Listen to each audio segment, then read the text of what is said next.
Alain Pirotte, le nouveau terrain est quasi là. Ouais. Ce sera pour quand?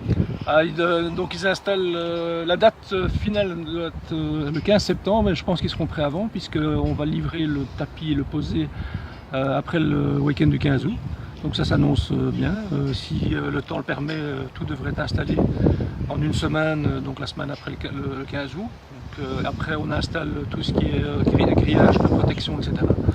Et après les dugouts et la tour. Et, le terrain sera prêt, on espère, pour le début de saison, mais au plus tard, normalement le 15 septembre. Alors ça fait un terrain mouillé pour combien de membres? Alors actuellement nous sommes à peu près 850 membres. Donc les deux terrains sont largement suffisants. On espère avoir évidemment, grâce à ces deux terrains, de nouveaux membres.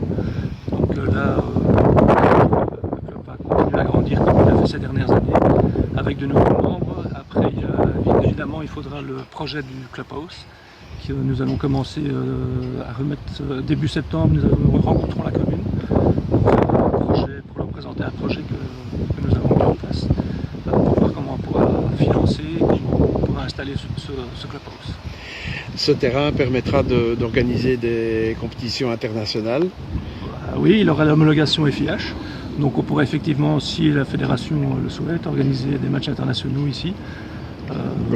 Comme l'Argentine.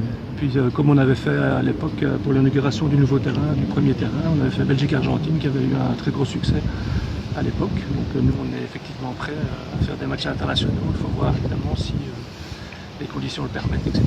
Puisqu'il faut quand même des infrastructures au niveau tribune, etc. importantes pour mettre un match international en place. Mais on est ouvert évidemment à toute demande de la fédération. Et le club lui-même, les deux équipes premières sont reparties sur base de joueurs, de joueuses du club.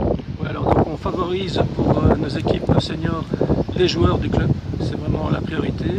Bon, il y a quelques renforts qui arrivent aussi, mais il faut que ces joueurs aient, on souhaite que ces joueurs aient une bonne mentalité, qui viennent pour du long terme chez nous et qui s'investissent à la fois dans l'équipe senior mais aussi dans l'école des jeunes. C'est très important pour nous qu'on puisse compter sur ces gens sur du long terme et pas sur